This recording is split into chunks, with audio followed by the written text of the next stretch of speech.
আসসালামু আলাইকুম, সবাইকে স্বাগতম নতুন ভিডিওতে।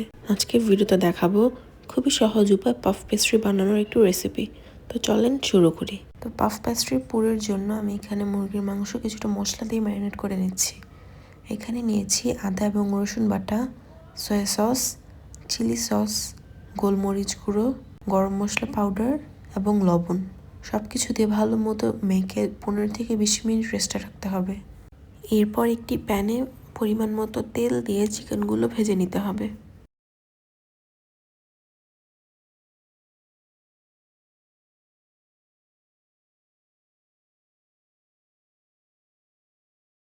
চিকেনটা ভেজে নেওয়া হয়ে গেছে, এখন এটা উঠিয়ে সাইডে রেখে দিচ্ছি। এখন ওই একই প্যানে আরও কিছুটা পরিমাণ তেল দিয়ে এখানে আমি একটু পেঁয়াজ ভেজে নেব। এখানে প্রায় হাফ কাপ পরিমাণ পেঁয়াজ নিয়েছি। সাথে দিচ্ছি 1 টেবিল স্পুন আদা রসুন পেস্ট, 1 টেবিল স্পুন মরিচ গুঁড়া এবং হাফ টি স্পুন ধনে গুঁড়া, হাফ টি স্পুন গরম মশলা। সবকিছু ভালো মতো ভেজে নিয়ে এখানে আমি কুচি করে কেটে রাখা বাঁধাকপি দিয়ে দিচ্ছি।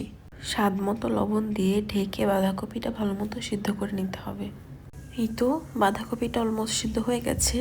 এখন ভেজে রাখা চিকেনটা ছাড়িয়ে নিয়ে এখানে দিয়ে দিব।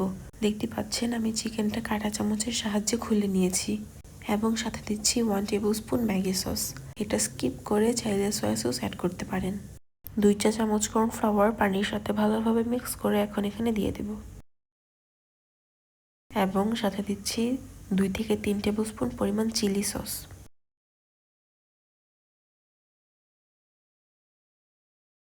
2 থেকে 3 চা চামচ পরিমাণ টমেটো সস, হাফ টি স্পুন পরিমাণে ব্ল্যাক পেপার পাউডার। এখন সব কিছু খুব ভালোভাবে মিশিয়ে কিছুক্ষণ নেড়েচেড়ে রান্না করে নিলেই আমাদের ফিলিংটা রেডি হয়ে যাবে। এত মজা হয় আপনারা না খেলে বুঝতে পারবেন না। অবশ্যই বাসায় ট্রাই করে দেখবেন এবং আমাকে জানাবেন কেমন লেগেছে। আমি পাফ পেস্ট্রি শিট দিয়ে আজকে বানাচ্ছি, তবে আপনারা চাইলে বাসায় বানানো শিট দিয়েও করে নিতে পারেন। তো একটি শিট আমি লম্বা করে 3টি ভাগ করে কেটে নিয়েছি এবং মাঝ বরাবর যথেষ্ট পরিমাণে পুর দিয়ে ভাঁজ করে নিচ্ছি। দেখতেই পাচ্ছেন খুবই সহজ।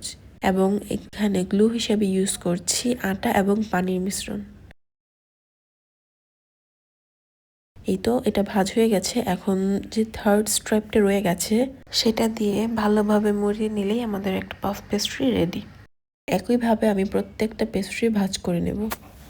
পেস্ট্রি শিটগুলো বানানোর প্রায় আধা ঘন্টা আগে ফ্রিজ থেকে নামিয়ে নিতে হবে। বেশি আগেও নামানো যাবে না, তাহলে গলে যেতে পারে। আর বেশি দেরি করে নামালেও তখন ভাঁজ করা যাবে না।